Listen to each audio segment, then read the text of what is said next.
Hello मेरे प्यारे बच्चों, कैसे हो आप सब। आई होप कि आप सभी अच्छे होंगे और आपकी तैयारी बेहतर चल रही होगी। तो आपकी तैयारी को और भी बेहतर बनाने के लिए, चार चांद लगाने के लिए हाजिर हैं एक और इम्पोर्टेंट टॉपिक के साथ। आज के इस वीडियो में दोस्तों हम एलईडी के सिद्धांत, क्रियाविधि, परंपरागत लैंपों से तुलना और उपयोग, इसके कंप्लीट टॉपिक को हम कवर करने वाले हैं। इसके पहले वीडियो में हमने देखा फोटो डायोड को। और बात करें दोस्तों, ये जो टॉपिक हैं, ये जो टॉपिक चल रहे हैं आपके एग्जाम में 5 नंबर में पूछे जाते हैं। तो इस चैप्टर के, यानी ये लास्ट वाला चैप्टर है फिजिक्स का, और ये काफ़ी ज़्यादा इंपॉर्टेंट है। हमने पहले ही बताया फोटो डायोड, एलईडी और सौर सेल, ये मोस्ट इंपॉर्टेंट टॉपिक हैं आपके एग्जाम की दृष्टि से। तो चलिए हम देख लेते हैं कि प्रकाश उत्सर्जक डायोड यानी एलईडी होता क्या है। और इसमें अगर 3 नंबर में पूछता है तो वो पूछ लेता है कि एलईडी की परंपरागत लैंपों से क्या तुलना होती है। तो इसको भी हम समझेंगे। पहले देख लेते हैं कि एलईडी एक्चुअल में होता क्या है। देखिए, हमने आपको बताया था, ध्यान से समझना मेरे दोस्त, शुरू से अंत तक बहुत ही ध्यानपूर्वक अगर आप इस वीडियो को देखेंगे तो पूरा डाउट एकदम क्लियर हो जाएगा। मैं दावे के साथ कह रहा हूँ कि इतना सिंपल लैंग्वेज का इस्तेमाल आपको कहीं नहीं मिलेगा जितना लैंग्वेज यहाँ पर हमने इस्तेमाल, जो भी सिंपल वर्ड हमने यूज़ किया है उतना सिंपल वर्ड्स में आपको कहीं पर नहीं मिलेगा। तो पहले समझ लेते हैं कि फोटो डायोड में हमने क्या बताया। फोटो डायोड में क्या होता है, जब किसी भी पीएन संधि डायोड पर जब प्रकाश डाला जाता है तब उसमें धारा का प्रवाह होता है। लेकिन इससे क्या होता है, संधि से इसमें ध्यान से समझिए, इसमें प्रकाश के रूप में ऊर्जा बाहर निकल रही, उसी का अपोजिट होता है। यानी यहाँ पे जो ऊर्जा निकल रही है वो समझ लीजिए क्या है, hν है। ठीक, पहले देख लेते हैं कि प्रकाश उत्सर्जक डायोड होता क्या है। तो ध्यान से समझिए हमने क्या लिखा है, पहले उसको देख लीजिए। आपकी सुविधा के लिए ही लिखा है ताकि आप बाद में इसको स्क्रीनशॉट कर लें। तुरंत मत करिएगा क्योंकि इसको अभी पूरा लिखना है। ठीक, तो इसको हम टेलीग्राम पर भी डाल देंगे, आप इसके लिए बेफिक्र रहें। तो प्रकाश उत्सर्जक डायोड किसे कहते हैं, तो यह विद्युत संदीप्ति पर आधारित एक युक्ति है। विद्युत संदीप्ति होता क्या है, देखिए, विद्युत संदीप्ति एक ऐसी प्रकाशीय घटना होती है दोस्तों जिसमें जब किसी उपकरण को बैटरी से जोड़ दें और उसमें से ऊर्जा प्रकाश के रूप में बाहर निकल जाए, तब उस उपकरण को कहा जाता है विद्युत संदीप्ति, यानी उस घटना को विद्युत संदीप्ति कहा जाता है। बात समझ में आई। तो ये किस घटना पर आधारित है, विद्युत संदीप्ति पर आधारित एक युक्ति है। और यह एक ऐसी युक्ति है जो अग्र अभिनत, यानी अग्र अभिनत में काम करता है, लेकिन फोटो डायोड उत्क्रम अभिनत में काम करता है ना, यानी पश्च अभिनत में। तो यह एक ऐसी युक्ति है जो अग्र अभिनत बैटरी से प्राप्त ऊर्जा को किसमें, प्रकाश ऊर्जा में परिवर्तित करती है। प्रकाश ऊर्जा में या विद्युत चुंबकीय विकिरण हम बोल सकते हैं, ऊर्जा में परिवर्तित करती है। समझ में आ गया कि एलईडी क्या होता है। देखिए, फोटो डायोड में हमने बताया था वो प्रकाश ऊर्जा को विद्युत ऊर्जा में बदलता है, और ये विद्युत ऊर्जा को प्रकाश ऊर्जा में, जस्ट अपोजिट। समझ गए ना कि क्या है, एलईडी एक ऐसी युक्ति है जो बैटरी से प्राप्त विद्युत ऊर्जा यानी ऊर्जा को प्रकाश ऊर्जा में बदलती है।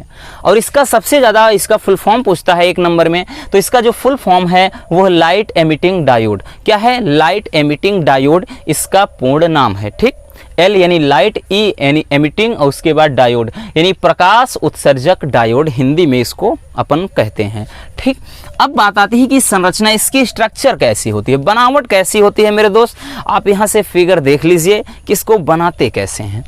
हमने क्या लिखा है कि एलईडी के पी क्षेत्र को बैटरी के धन सिरे से, है ना, ये पी क्षेत्र है मेरे रसगुल्लों, और इसको बैटरी के धन सिरे से जोड़ दिया गया है, तथा एन क्षेत्र को, यानी जो ये एन क्षेत्र है, इसको अपन बैटरी के ऋण सिरे से जोड़ देते हैं। ठीक है ना, वही तो लिखा है ना कि एलईडी के पी क्षेत्र को बैटरी के धन सिरे से तथा एन क्षेत्र को बैटरी के ऋण सिरे से जोड़ा जाता है। उसके बाद इसमें एक सीमक क्या लगाते हैं, रेजिस्टेंस लगा देते हैं, यानी परिपथ में एक सीमक प्रतिरोध R लगाते हैं। अब R लगाने का मतलब क्या है, इसको क्यों लगाते हैं अपन, इसको इसलिए लगाते हैं दोस्तों कि जैसे क्या है, संधि में धारा का मान आवश्यकता से अधिक हो जाए, यानी जितनी धारा चाहिए उससे अधिक धारा प्रवाहित होने लगे, तो उस उपकरण को खराब होने से, क्षति होने से क्या करे, ये बचा सके, इसलिए इसको अपन लगाते हैं। समझ में आया। चलिए अब यहाँ से कार्य विधि यानी क्रिया विधि में इसका वर्किंग मेथड क्या है, कैसे काम करता है, तो इसको पहले देख लीजिए, फिर हम समझा देते हैं। इसमें लिखा क्या है कि जब एलईडी को अग्र अभिनत में जोड़ा जाता है, अग्र अभिनत का मतलब होता है फ्रेंड्स कि पी क्षेत्र को धन सिरे से जोड़ दें, एन क्षेत्र को ऋण सिरे से, ये अग्र अभिनत। लेकिन डायोड में आपने देखा था, फोटो डायोड में इसका उल्टा किए थे, पी क्षेत्र को ऋण सिरे से जोड़े थे, एन क्षेत्र को धन सिरे से। बात समझ में आई? तो वही चीज लिखा है कि जब एलईडी को अग्र अभिनत में जोड़ा जाता है तो एन क्षेत्र के इलेक्ट्रॉन, क्योंकि एन क्षेत्र में होते क्या है, आवेश, बहुसंख्यक आवेश वाहक, एन क्षेत्र में क्या होते हैं, इलेक्ट्रॉन। आपका ऑब्जेक्टिव क्वेश्चन पूछेगा मेरे दोस्त, इस बार भी पूछा गया है, अगर पूछ ले कि एन क्षेत्र में आवेश वाहक यानी बहुसंख्यक आवेश वाहक कौन होते हैं, तो इलेक्ट्रॉन होते हैं। कौन होते हैं दोस्त? इलेक्ट्रॉन होते हैं। और पी क्षेत्र में जो आवेश वाहक कौन होते हैं, कोटर होते हैं। तो वही कह रहा है कि जब इसको अग्र अभिनत में जोड़ते हैं तो एन क्षेत्र के इलेक्ट्रॉन तथा पी क्षेत्र के कोटर वो क्या हैं कि संधि की ओर, यानी जब इस संधि की ओर, जो संधि है ना, इस संधि की ओर गति करते हैं तथा संधि क्षेत्र में परस्पर संयोजित यानी इलेक्ट्रॉन कोटर युग्म बन जाते हैं। और जिसके कारण होता क्या है दोस्तों कि इस क्रिया से मुक्त हुई ऊर्जा जब मिलते हैं दोनों, तो जो ऊर्जा उत्पन्न होती है वो विद्युत चुंबकीय तरंगों के रूप में उत्पन्न हो जाती है और तथा यह ऊर्जा संधि से बाहर प्रकाश के रूप में आ जाती है। और जैसे जैसे धारा का मान बढ़ता है और उत्सर्जित प्रकाश की तीव्रता भी बढ़ती जाती है। वेरी सिंपल वर्किंग मेथड है मेरे दोस्त। ये क्या बताया मेरे प्यारे रसगुल्लों? हमने ये बताया कि जब पीएन संधि डायोड के पी क्षेत्र को धन सिरे से और एन क्षेत्र को ऋण सिरे से, यानी जब इस पीएन संधि को अग्र अभिनत में जोड़ा जाता है, एलईडी को अग्र अभिनत में जोड़ा जाता है, तो होते क्या हैं कि जो एन क्षेत्र हैं, एन क्षेत्र से इलेक्ट्रॉन तथा पी क्षेत्र से कोटर, वो दोनों संधि की ओर, जो संधि है संधि की ओर गति करने लगते हैं। और इससे जब वो संयोजित हो जाते हैं तो वो क्या हो जाता है, वही तो लिखा है ना कि संधि क्षेत्र में परस्पर संयोजित हो जाते हैं, मिल जाते हैं। और इस क्रिया से यानी इनके मिलने से क्या है, एक ऊर्जा उत्पन्न होती है। जो ऊर्जा उत्पन्न होती है वही ऊर्जा एच न्यू का मतलब क्या है, ये फोटॉन की ऊर्जा है। यही ऊर्जा एक विकिरण के रूप में उत्पन्न होती है और इससे क्या है, ये प्रकाश के रूप में, यहाँ पर ध्यान समझना, ये प्रकाश के रूप में क्या है, ये ऊर्जा बाहर मुक्त हो जाती है। ठीक, क्या है, प्रकाश के रूप में बाहर निकल जाती है। और जैसे जैसे इस संधि में धारा का मान बढ़ेगा, इससे निकलने वाले प्रकाश की तीव्रता भी बढ़ती जाती है। ये तो रहा वर्किंग मेथड। अब इसमें पूछा जाता है कि इसका प्रतीक बनाइए, तो प्रतीक कभी कभार पूछ लेता है फ्रेंड्स। तो प्रतीक में क्या है, हमने अभी प्रतीक जो बनाया है वो जो ऊपर दिख रहा है ना आपको, इसका अगर प्रतीक पूछ ले तो आप इसमें घबराने वाली बात नहीं है। इसका आप प्रतीक ऐसे बना लीजिएगा, ठीक है ना। इसमें अगर प्रतीक पूछ ले एक नंबर में कभी कभार, तो ध्यान से समझना, ये प्रतीक जब भी पूछ ले, ठीक, प्रतीक जब पूछ ले, हमें पता है P है, N है, प्रतीक पूछ ले तो केवल आप क्या करिएगा, यहाँ से जो विकिरण ऊर्जा है यानी इसको तीर ऊपर की ओर कर दीजिएगा बस। फोटो डायोड में आपने देखा था ये अंदर की ओर आ रहा, तो ये इसका सिंबल हो जाता है, प्रतीक हो जाता है।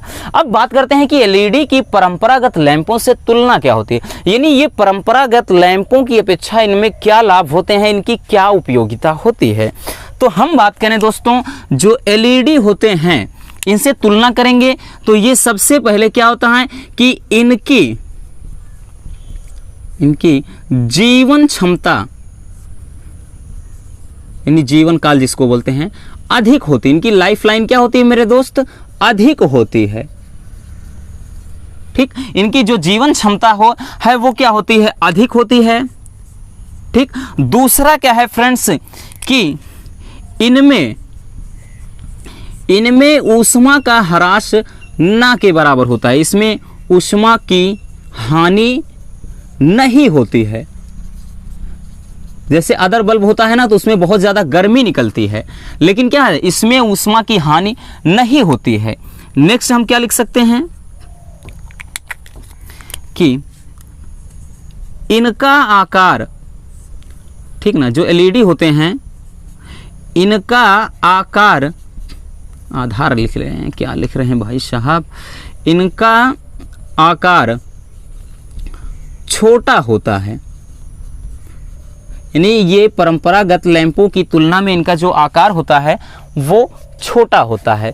तो ये क्या थे कुछ इनसे, अगर हम बात करें एलईडी की परंपरागत लैंपों से तुलना अगर पूछ लेगा तो आप ऐसे लिखते हैं कि क्या है कि इनकी जीवन क्षमता परंपरागत लैंपों की तुलना से अधिक होती है, इनमें ऊष्मा की हानि क्या होती है, नहीं होती है, न के बराबर होती है, और इनका आकार छोटा होता है, और उसके अलावा क्या होता है कि इनमें से लगभग एक वर्णीय प्रकाश ही निकलता है,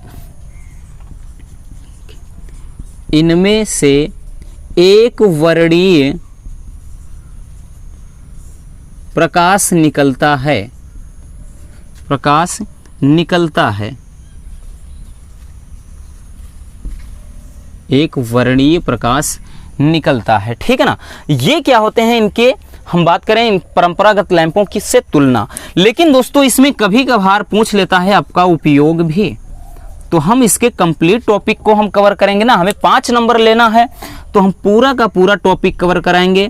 तो उपयोग क्या है दोस्तों, देखिए इसका जो उपयोग होता है, पहला उपयोग है टीवी और डीवीडी, जैसे टीवी और उसके बाद डीवीडी, डीवीडी प्लेयर के रिमोट में, जो रिमोट कंट्रोल होता है ना उसके रिमोट में। दूसरा चोर सूचक घंटी, क्या होता है, चोर सूचक घंटी में, चोर सूचक घंटी, अगर दिख नहीं रहा होगा तो हम बोल रहे हैं आप समझ जाइएगा ना, चोर सूचक घंटी में। आई डोंट नो कि नीचे दिख रहा है या नहीं, लेकिन दोस्तों बता देते हैं ना कि चोर सूचक घंटी में, और इसके अलावा आप क्या है कंप्यूटर में भी, ठीक है ना। आप यहाँ से लिखना चाहेंगे तो एक और लिख लीजिएगा तीसरा, कि कंप्यूटर में भी इसका इस्तेमाल करते हैं।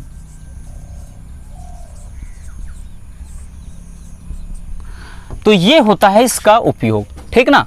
बात समझ में आई? तो पहले आप इसको स्क्रीनशॉट कर लीजिए।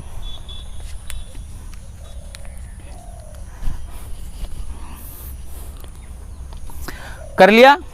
तो बस मेरे प्यारे रसगुल्लों, आज के इस वीडियो में बस इतना ही। उम्मीद करता हूं कि ये टॉपिक अच्छे से समझ में आ गया होगा। आप बस इसको ऐसे स्क्रीनशॉट करके भागिए मत, आप इसको लिखने का प्रयास करिए, तभी जाकर के ये 5 नंबर वाला क्वेश्चन आपका तैयार हो जाएगा। अगर वीडियो पसंद आई है तो प्लीज़ इस वीडियो को लाइक कर देना, क्यों आप लोग करते नहीं, इतना ज़्यादा हम रिक्वेस्ट करते हैं, लाइक नहीं करते हैं आप लोग। सो प्लीज़ अगर पसंद आई है तो वीडियो को लाइक कर देना, नए हैं तो चैनल को सब्सक्राइब ज़रूर कर लीजिए, क्योंकि यहाँ पर आपके लिए हम 12th से related important topic regular provide कराते रहते हैं। तो मिलते हैं किसी और समझदार टॉपिक के साथ। जय हिंद।